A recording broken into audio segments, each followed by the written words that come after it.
In the previous video of acid, bases and salts, we had learnt about acids and bases, and we had learnt about various indicators. Indicators वो substances था जो किसी acid या base में जाने के बाद अपना कलर चेंज कर लेता था. अब हम लोग पढ़ेंगे सॉल्ट्स के बारे में. So what are salts? Before that will get to the neutralisation reaction. हम लोग ऑलरेडी न्यूट्रलाइजेशन रिएक्शन जानते हैं क्या होता है. एक एसिड और एक बेस जब कंबाइन करके salt and water देता है. So acid plus base combines to gives salt plus water. This reaction is called neutralization reaction. इसका एक एग्जाम्पल क्या है? Suppose the acid is HCl which is hydrochloric acid. एक base होगा NaOH. तो salt और वाटर तो H2O होगा, समझ में आ रहा है. अब देखो सॉल्ट हर बार कैसे फॉर्म होगा ये इतना लर्न नहीं किया जाता है. ये एक ट्रिक है. What you have to do is acid से H के पोर्शन को हटाकर क्या बच रहा है यहाँ पर Cl, और बेस से OH के पोर्शन को हटा दो तो क्या बच रहा है Na. तो सोडियम का चार्ज क्या होता है Na प्लस होता है और Cl क्या होता है Cl माइनस होता है. तो जो सॉल्ट है वो क्रिस क्रॉस होकर क्या बनेगा NaCl. दोनों का चार्ज 1 है तो देना नहीं होगा, तो यहाँ सॉल्ट है NaCl. ये ट्रिक है सॉल्ट्स को आइडेंटिफाई करने का. इसी तरह से सपोज एक one acid is H2SO4 and suppose the base is NaOH. तो वाटर तो H2O फॉर्म होगा, ठीक है. अब हमको ये सोचना है कि कौन सा सॉल्ट बनेगा. तो हम क्या बोल रहे हैं बार बार कि एसिड से हाइड्रोजन के पार्ट को छोड़ दो, तो यहाँ से H2 को हटा देंगे. तो कौन सा मॉलिक्यूल हमको मिल रहा है? आयन मिल रहा है, सल्फेट. तो सल्फेट लिखा है SO4, लेकिन हमको पता है कि सल्फेट का चार्ज SO2 माइनस होता है, तो लिख दिया. बेस से OH को हटा दो, तो इसको कवर करने से क्या बच रहा है? सोडियम. सोडियम पॉजिटिव है तो हम सामने लिखेंगे तो Na प्लस. अब हमको पता है ये क्रिस क्रॉस होगा तो 2 इसको मिलेगा और इसको 1 मिलेगा, तो ये बन जाएगा Na2SO4. ब्रैकेट में 1 लिखने का कोई मीनिंग नहीं है, so I will just write Na2SO4. तो ये ट्रिक अगर हम लोगों को याद रहेगा तो एसिड्स और मतलब ये सॉल्ट्स का फॉर्मूलाज हम लोगों को लर्न नहीं करना पड़ेगा. I will show another example. Suppose H2SO4 plus KOH. तो वाटर तो फॉर्म होगा ही. तो अब यहाँ क्या होगा? सल्फ्यूरिक एसिड से हाइड्रोजन को हटा देना, तो सल्फेट SO4 2 माइनस होता है. पोटेशियम हाइड्रोक्साइड से OH हटा देना है, तो सिर्फ K बच रहा है और पोटेशियम K प्लस होता है. तो फिर से वही हो रहा है कि 2 इसको मिलेगा तो ये K2SO4 बनेगा. Another example, magnesium hydroxide plus nitric acid. तो वाटर तो फॉर्म होगा ही. अब सॉल्ट कौन सा आएगा? तो magnesium hydroxide is the base. तो बेस से क्या हटाना है हम लोगों को? OH हटाना है. OH हटा देंगे तो क्या बच रहा है? मैग्नीशियम. तो I will write magnesium. Magnesium का चार्ज कितना होता है? 2 प्लस. नाइट्रिक एसिड, एसिड है तो H हटा देंगे तो क्या बच रहा है? नाइट्रेट आयन NO3, और NO3 का चार्ज कितना होता है? माइनस. अब ये क्रिस क्रॉस होगा तो 2 इसको मिलेगा और मैग्नीशियम को क्या मिलेगा? यहाँ का 1 मिलेगा. 3 मत क्रॉस कर देना. तो दिस विल बी MgNO3(2). तो सॉल्ट हो गया मैग्नीशियम नाइट्रेट. इतना इजीली हम लोग फॉर्मूलाज कंप्लीट कर सकते हैं. What we have to remember is acid से हाइड्रोजन के पार्ट को हटा दिया जाता है और बेस से हाइड्रोक्साइड के पोर्शन को हटा दिया जाता है. OH is called hydroxide. उसके बाद जो कंबाइन होगा वो हम लोग साइड में क्रिस क्रॉस करके देख लेंगे तो वो सॉल्ट का फॉर्मूला बन जाएगा. So this is the neutralisation reaction. Now one concept, one term is antacids. So what are antacid? कभी कभी क्या होता है हम लोग के स्टमक में एसिडिटी हो जाता है. ज़्यादा खा लेने से या बहुत सारे अलग अलग रीजंस की वजह से स्टमक में एसिड बहुत ज़्यादा सिक्रीट हो जाता है. We know that the lining of the stomach secretes hydrochloric acid. तो कभी कभी जब एसिड ज़्यादा सिक्रीट हो जाता है तब हम लोग उसको एसिडिटी बोलते हैं। तो अब ये एक्सेस एसिड को तो रिमूव करना होगा, तो ये एक्सेस एसिड को कैसे रिमूव करेंगे? एसिड को न्यूट्रलाइज कौन करता है? बेस करता है। तो यहाँ पर हम लोग बेस ऐड कर देंगे, तो हम लोगों के स्टमक में रिएक्शन होगा, सॉल्ट और वाटर फॉर्म हो जाएगा। बट ये रिएक्शन हार्मलेस है क्योंकि बॉडी में ऑलरेडी बहुत सारा सॉल्ट्स, बहुत सारा एसिड और बेसिस है। तो ये जो बेस लेते हैं ये कोई स्ट्रॉन्ग बेस नहीं होना चाहिए, this base must be a weak one. तो माइल्ड बेस होता है या वीक बेस होता है, इसी को एंटासिड बोलते हैं। Generally this is magnesium hydroxide along with some other chemicals. तो इस तरह का वीक बेस लिया जाता है ताकि वो स्टमक के एक्सेस एसिड को न्यूट्रलाइज कर दे, and such medicines are called antacids.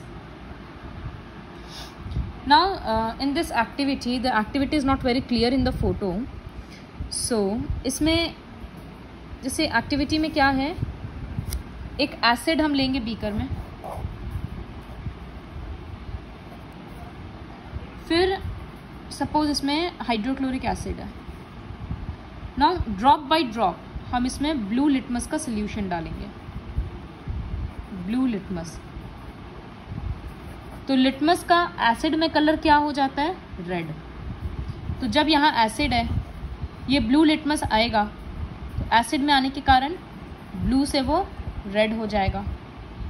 तो थोड़ी देर तक यही चलते रहेगा, ये बार बार रेड होते जाएगा, जितना ड्रॉप गिरा रहा है रेड होते जाएगा। But after a certain point of time वो ब्लू होना शुरू हो जाएगा, वो गिरने के बाद भी ब्लू ही रहेगा।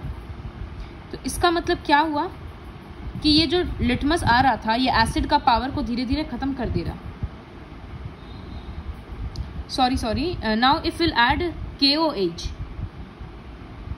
then we'll observe that the color of the blue litmus is not changing। तो इसका मतलब क्या हुआ कि KOH के डालने से एसिड का स्ट्रेंथ खत्म हो गया, तो इसी वजह से ब्लू लिटमस रेड नहीं हो रहा था। वो डिपेंड भी करेगा कि कितना ज़्यादा हम लोग बेस डाल रहे हैं। तो जब वो इक्वल क्वांटिटी में डालेंगे तो HCl एक स्ट्रॉन्ग बेस है, KOH एक स्ट्रॉन्ग बेस है, स्ट्रॉन्ग एसिड है, स्ट्रॉन्ग बेस है। तो ये दोनों के रिएक्शन से दोनों एक दूसरे के इफेक्ट को कम्प्लीटली ख़त्म कर देगा। तो यही होता है neutralisation reaction. Now will come to the naming of salts. Naming of salts क्या होता है? जब सॉल्ट सल्फ्यूरिक एसिड से बनता है, मतलब जब एसिड सल्फ्यूरिक एसिड होता है तब उस सॉल्ट को सल्फेट्स बोलते हैं। When the acid is hydrochloric acid, then the salt is called chloride. Similarly, when the acid is nitric acid, then it is called nitrates. For sulfurous acid, it is called sulfites. For carbonic acid, it is called carbonates. And acetic acid, acetates. So see here, the acid was hydrochloric acid, तो इसका नाम हुआ sodium chloride. तो हो गया chloride family का salt. यहाँ sulphuric acid था तो ये था सोडियम सल्फेट, तो सल्फेट फैमिली का salt. This was magnesium nitrate, तो नाइट्रेट फैमिली का सॉल्ट। तो लास्ट में नाइट्रेट है, सल्फेट है, कार्बोनेट है, जो भी रहेगा उससे हम लोग समझ जाएंगे कि एसिड कौन सा है। This is about the naming of salts. फिर एक सॉल्ट को देखकर हम लोग ये समझ सकते हैं कि उसका एसिड और बेस क्या है। सपोज NaNO3, तो इससे अब तुम लोगों को समझना होगा, and this portion is very important, so watch this very carefully. NaNO3, इससे तुम लोगों को समझना होगा कि कौन सा एसिड है और कौन सा बेस है।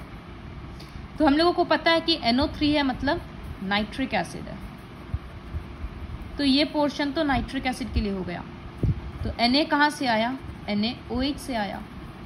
तो मिल गया हम लोगों को बेस और एसिड। फिर हम पढ़ाते वक्त ये भी पढ़ाए थे कि कुछ बेस स्ट्रॉन्ग होता है, कुछ एसिड स्ट्रॉन्ग होता है। तो ये एक स्ट्रॉन्ग बेस है और ये एक स्ट्रॉन्ग एसिड है। तो जब स्ट्रॉन्ग बेस और स्ट्रॉन्ग एसिड का रिएक्शन होता है तब जो सॉल्ट बनता है वो न्यूट्रल सॉल्ट होता है। Okay, I get to this letter. पहले हम सिर्फ एसिड और बेस आइडेंटिफाई करना सिखाते हैं। तो इसी तरह से एक दूसरा एग्जाम्पल लेते हैं।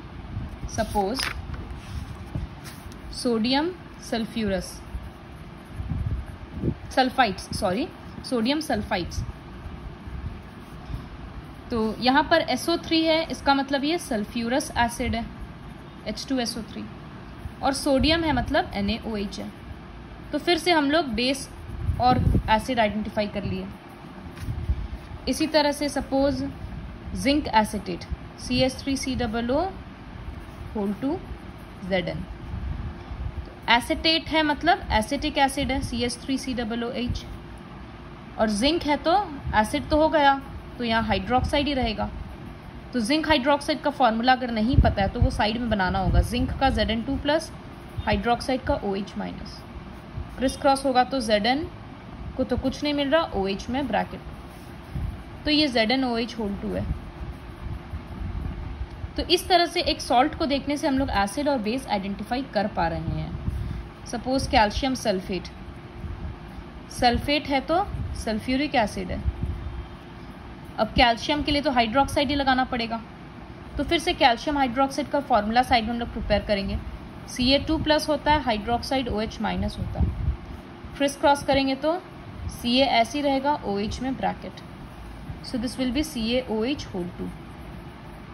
सो ये रहा बेस, ये रहा एसिड। इसी तरह से हम लोग सारा क्वेश्चन सॉल्व करेंगे। Now next topic is properties of salts. So what are the properties of salts? पहला प्रॉपर्टी है salts are formed through reactions between acid and basis, we know this. Second है most of the salts are readily soluble in water, मतलब काफ़ी easily और काफ़ी जल्दी ये पानी में सोल्यूबल हो जाता है। Third property, salts do not conduct electricity in their solid state. जैसे टेबल सॉल्ट, जो नमक हम लोग खाने में लेते हैं, उससे अगर हम इलेक्ट्रिसिटी अगर पास करेंगे तो वो नहीं पास होगा क्योंकि वो सॉलिड स्टेट में है। लेकिन अगर उसी को हम लोग पानी में सोल्यूबल करके एक सोल्यूशन बनाएंगे तो वो सोल्यूशन इलेक्ट्रिसिटी कंडक्ट करेगा। वो इस एक्सपेरिमेंट के थ्रू दिखाया गया। देखो, एक बीकर में वाटर और सोडियम क्लोराइड लिया गया, मतलब पानी को नमक में डिसॉल्व कर दिया गया। 2 रॉड घुसाया गया ग्रेफाइट का, बैटरी और एक बल्ब को कनेक्ट कर दिया गया। जब स्विच ऑन होगा तो इलेक्ट्रिसिटी यहाँ से फ्लो करेगा और ऐसे आएगा, ये इलेक्ट्रोड्स में जाएगा। अब बल्ब ग्लो कर रहा है, इसका मतलब इलेक्ट्रिसिटी ये डिस्टेंस को क्रॉस किया है, मतलब ये जो सोल्यूशन है ये इलेक्ट्रिसिटी पास कर रहा है, तभी तो इलेक्ट्रिक करंट इस रॉड से इस रॉड में आ जाएगा। तो इसीलिए हम लोग बोल सकते हैं कि sodium chloride in its solution form conducts electricity. तो इसी तरह से सारा सॉल्ट अगर वो लिक्विड स्टेट में होगा, मोल्टन स्टेट में होगा या सोल्यूशन के फॉर्म में होगा, तब वो इलेक्ट्रिसिटी कंडक्ट करेगा। तो ये एक्सपेरिमेंट को लर्न करना पड़ेगा। Now the last topic for the chapter is classification of salts, जो हम शुरू में बोल रहे थे। So salts are classified in 3 categories. First is neutral salts. तो सॉल्ट्स किससे बन रहा था? एसिड और बेस से सॉल्ट और वाटर बन रहा था। तो जब ये एसिड एक स्ट्रॉन्ग एसिड होता है और ये बेस एक स्ट्रॉन्ग बेस होता है, तब जो सॉल्ट फॉर्म होता है वो न्यूट्रल सॉल्ट होता है। तो इसी का एक एग्जाम्पल है स्ट्रॉन्ग एसिड का हाइड्रोक्लोरिक एसिड, स्ट्रॉन्ग बेस का NaOH। तो जो एसिड सॉल्ट फॉर्म हुआ था NaCl, तो NaCl is an example of neutral salt. तो इसमें अगर हम लोग जैसे क्या किया गया है, सोडियम क्लोराइड का उसको पानी में सल्यूबल कर दिया गया और उसमें ब्लू लिटमस पेपर को डिप कर रहे हैं। कलर कुछ भी चेंज नहीं हो रहा, सिर्फ लिटमस पेपर को डिप करेंगे तो कोई कलर चेंज नहीं होगा, इसका मतलब वो न्यूट्रल सॉल्ट है। नेक्स्ट कैटेगरी होता है, तो इसी तरह से न्यूट्रल सॉल्ट्स का एग्जाम्पल लर्न करना होगा, जैसे KCl, KNO3, Na2SO4, ये सारे एग्जाम्पल्स न्यूट्रल सॉल्ट का है। It is neither acidic nor basic and it does not change the colour of litmus paper. अब नेक्स्ट कैटेगरी है acidic salt. So acidic salts क्या होता है? नाम से समझ में आएगा कि इसमें एसिड स्ट्रॉन्ग होगा। So when strong acid reacts with a weak base, तब जो सॉल्ट फॉर्म होगा, क्योंकि एसिड बहुत स्ट्रॉन्ग था तो उसमें थोड़ा बहुत एसिड का प्रॉपर्टीज रह जाएगा। So this will be an acidic salt plus water. तो कैसे एग्जाम्पल होगा? तो एक स्ट्रॉन्ग एसिड ले लेते हैं, सपोज HCl, और एक वीक बेस ले लेते हैं, एल्यूमिनियम हाइड्रोक्साइड। तो वाटर तो फॉर्म होगा। अब इसमें सॉल्ट कौन सा आएगा? एसिड से क्लोरीन लेंगे, बेस से एल्यूमिनियम लेंगे, तो Al3+ होता है, Cl single minus, criss cross करेंगे तो AlCl3 आएगा। तो AlCl3 is an acidic salt. So in acidic salt, from the name it suggests that the acid will be strong and the base will be weak. तो जब इस तरह के salts को हम लोग पानी में डिजोल्व करके सोल्यूशन बनाएंगे और लिटमस में डालेंगे तो उसका कलर रेड हो जाएगा, क्योंकि इस सॉल्ट में अभी भी एसिड का प्रॉपर्टीज़ है। फिर एग्जाम्पल्स है जो लर्न करना है। Last one is basic salt. From the name it is very clear that इसमें बेस स्ट्रॉन्ग होता है और एसिड वीक होता है। तो जब इसमें हम लोग रेड लिटमस डिप करेंगे तब उसका कलर ब्लू हो जाएगा, क्योंकि उसमें बेसिक प्रॉपर्टी अभी भी है। तो एग्जाम्पल्स है जो लर्न करना है। So this video is very important because there were various new things which you had learned, like neutralisation reaction तो पता था, लेकिन कैसे हम लोग अलग अलग सॉल्ट्स का फॉर्मूला बनाते वो सीखने को मिला। एंटासिड क्या होता है वो पता चला। नेमिंग ऑफ सॉल्ट्स का अलग अलग एसिड के बेसिस पे अलग अलग नेम्स होता है। फिर एक सॉल्ट का फॉर्मूला को देखकर कैसे हम लोग आइडेंटिफाई करेंगे कि कौन सा एसिड और कौन सा बेस है। Next what we learn was the properties of salts, कि सॉल्ट्स का अलग अलग प्रॉपर्टीज़ क्या है। और लास्ट में हम लोग देखें कि न्यूट्रल सॉल्ट, बेसिक सॉल्ट और एसिडिक सॉल्ट क्या होता है, कैसे आइडेंटिफाई करते हैं लिटमस का कलर चेंज से, और सबका अलग अलग एग्जाम्पल्स।